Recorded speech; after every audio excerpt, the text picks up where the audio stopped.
Olá, sejam bem-vindas e bem-vindos a mais uma análise do Conselho Técnico da Associação dos Funcionários do BNB, a FBNB. É um momento importante esse mês, porque haverá a 65ª reunião do Conselho de Representantes, a 65ª RCR, que reúne todos os representantes do BNB dos estados para discutir temas relevantes. Então, já quero saudar essa reunião importantíssima que ocorre para definir os rumos da luta sindical no BNB. E hoje nós vamos fazer uma análise, de certa forma, ligada ao grande tema do momento, que tem sido a geopolítica, a guerra na Ásia Ocidental, ou Oriente Médio, como se chamava antigamente, entre o Irã contra Israel e Estados Unidos. É uma guerra que nos afeta, é uma guerra que terá consequências imensas, não só no presente, mas no futuro. Nós não sabemos ainda como serão os desdobramentos. Os próprios que iniciaram a guerra, os Estados Unidos e Israel, já não sabem como ela irá terminar. Eles acharam que seria um passeio, que seria fácil, que ganhariam facilmente, e começam a entrar no que se chama nas guerras, os Estados Unidos já entraram em vários, um atoleiro.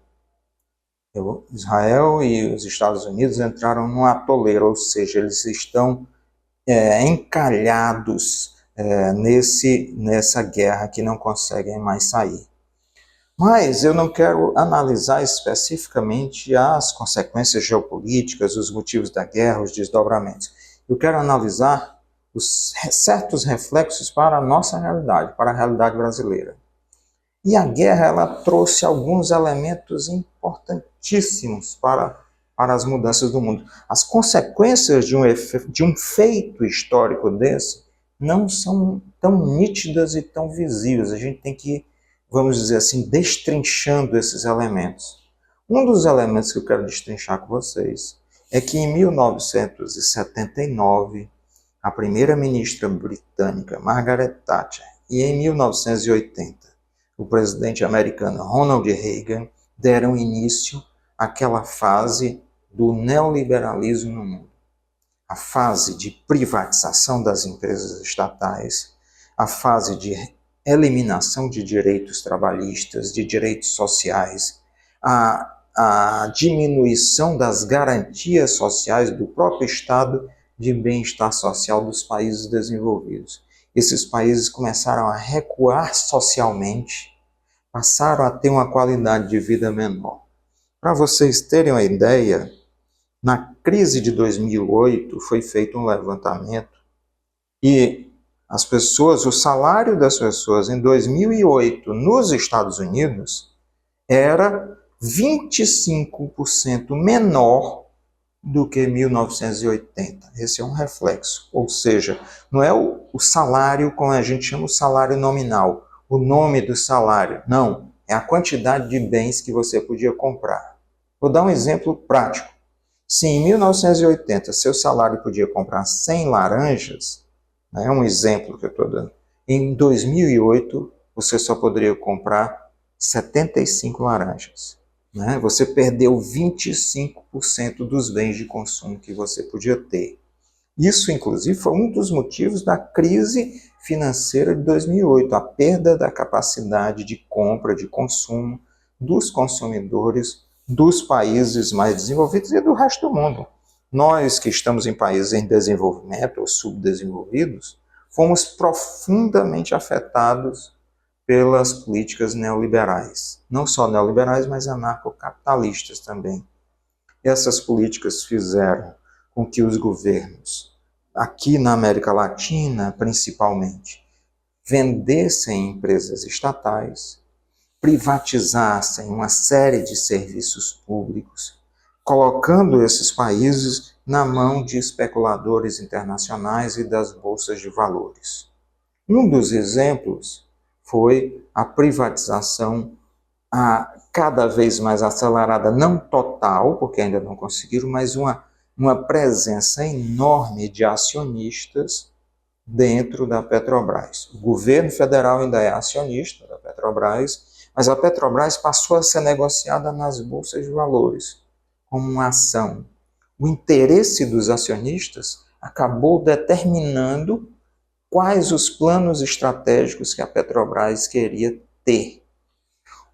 Os lucros da Petrobras, os dividendos da Petrobras passaram a ser prioritariamente voltados para entregar a esses acionistas. Mesmo no período Dilma Rousseff, onde houve uma alteração, o segundo Lula e Dilma Rousseff, onde planos estratégicos da Petrobras foram feitos para estabelecer uma independência do Brasil frente ao mercado de petróleo internacional, isso foi bombardeado com o golpe de 2016, com o governo Temer, e depois com o governo absolutamente privatista e depredador do Bolsonaro.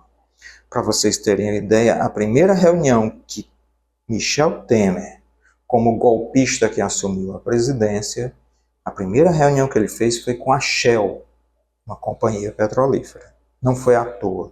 O Brasil tinha descoberto o pré-sal, imensas reservas do pré-sal, na região sudeste. Não se falava ainda na margem equatorial, que vai aqui do nordeste até o norte do Brasil, onde há uma imensa região de pré-sal.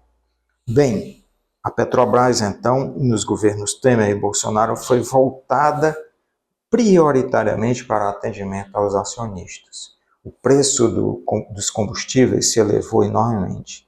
Quando o preço dos combustíveis sobe, todos os produtos acabam tendo elevação de preço, pois eles precisam ser transportados até seus locais de consumo. As matérias-primas, os produtos semi-elaborados, os produtos elaborados, bens de consumo final, todos sofrem porque a cadeia de transportes teve os seus preços impactados pelo aumento dos combustíveis. Os interesses privados acabaram determinando uma perda de renda da população assalariada, porque quando o preço de um produto sobe, significa que você perdeu renda, significa que a renda se concentrou nos setores mais ricos, significa que a distribuição de renda se tornou mais injusta. Então, esse é um elemento que dilapidou a renda da população brasileira, mesmo que não tivesse automóvel, porque todos nós pagamos por essa elevação dos preços e por essa elevação inflacionária, determinada pelo interesse de privatizar a Petrobras. Além do interesse de privatizar a Petrobras, eles foram fatiando a Petrobras. A BR Distribuidora foi privatizada. Eles privatizaram os canos que levavam gás. E logo em seguida, depois de privatizados, a Petrobras foi obrigada a alugar esses canos, esses mesmos canos que eram dela, para poder transportar o gás. Ou seja, uma operação absolutamente suspeita. Foram, inclusive, assinados contratos que impedem a Petrobras de voltar à distribuição de postos de combustíveis até 2029, se eu não me engano. Então, amarraram toda a estrutura de modo a sufocar a Petrobras e impedir que ela fosse capaz de agir no mercado de derivados, de combustíveis e derivados, baixando a inflação. A inflação no Brasil é essencialmente determinada por 4 grandes preços administrados. Combustíveis, aí os combustíveis, passagens são influenciados pelos combustíveis, passagens aéreas e terrestres, energia elétrica e remédios, planos de saúde, essa área de saúde.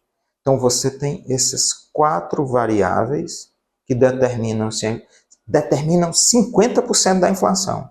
Se tem uma inflação de 4%, 2% da inflação é ligado a combustíveis, passagens, eletricidade e remédios e bens de saúde. Entende? Isso, inclusive, nos leva a outro combate que a gente vem fazendo aqui nessas análises. Não é aumentar juros do Banco Central, a taxa Selic, que reduz a inflação. Isso É mais um truque para transferir renda das pessoas que pagam juros no dia a dia para os setores, pagam juros e tributos. E quando o governo paga aos especuladores, ele está pagando com os nossos tributos que deveriam estar ao serviço da população para melhorar a sua vida. Aí você deixa de fazer uma escola, deixa de fazer um hospital, deixa de comprar remédios, vacinas, para entregar a especuladores nacionais e internacionais. Então, essa política de privatização que governos neoliberais e anarcocapitalistas promoveram dos anos 80 para cá, ela se mostra falida agora nessa grande crise geopolítica. O Brasil produz todo o petróleo que precisa. Ele produz além do que precisa.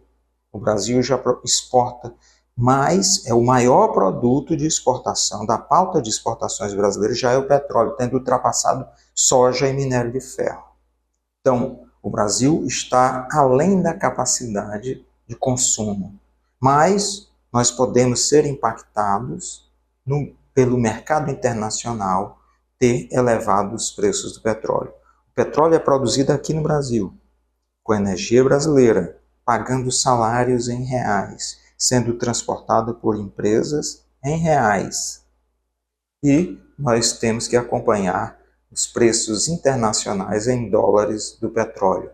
Isso é derivado de uma escolha, a escolha de manter um setor de petróleo e combustíveis nas mãos de empresas privadas e não obedecendo aos interesses do povo brasileiro, preservando a renda do povo brasileiro, preservando a sua qualidade de vida, pagando menos pelos produtos transportados, pagando menos por passagem, pagando menos por energia. Aí nós somos submetidos a essa religião neoliberal e anarcocapitalista que defende princípios que eles acreditam sagrados, mas que no fundo são princípios nocivos ao povo brasileiro e que precisam ser arrancados. Engraçado, essa guerra no Oriente Médio pode fazer com que a gente repense essa ideologia nefasta, maléfica que é o neoliberalismo e o anarcocapitalismo. Muito obrigado.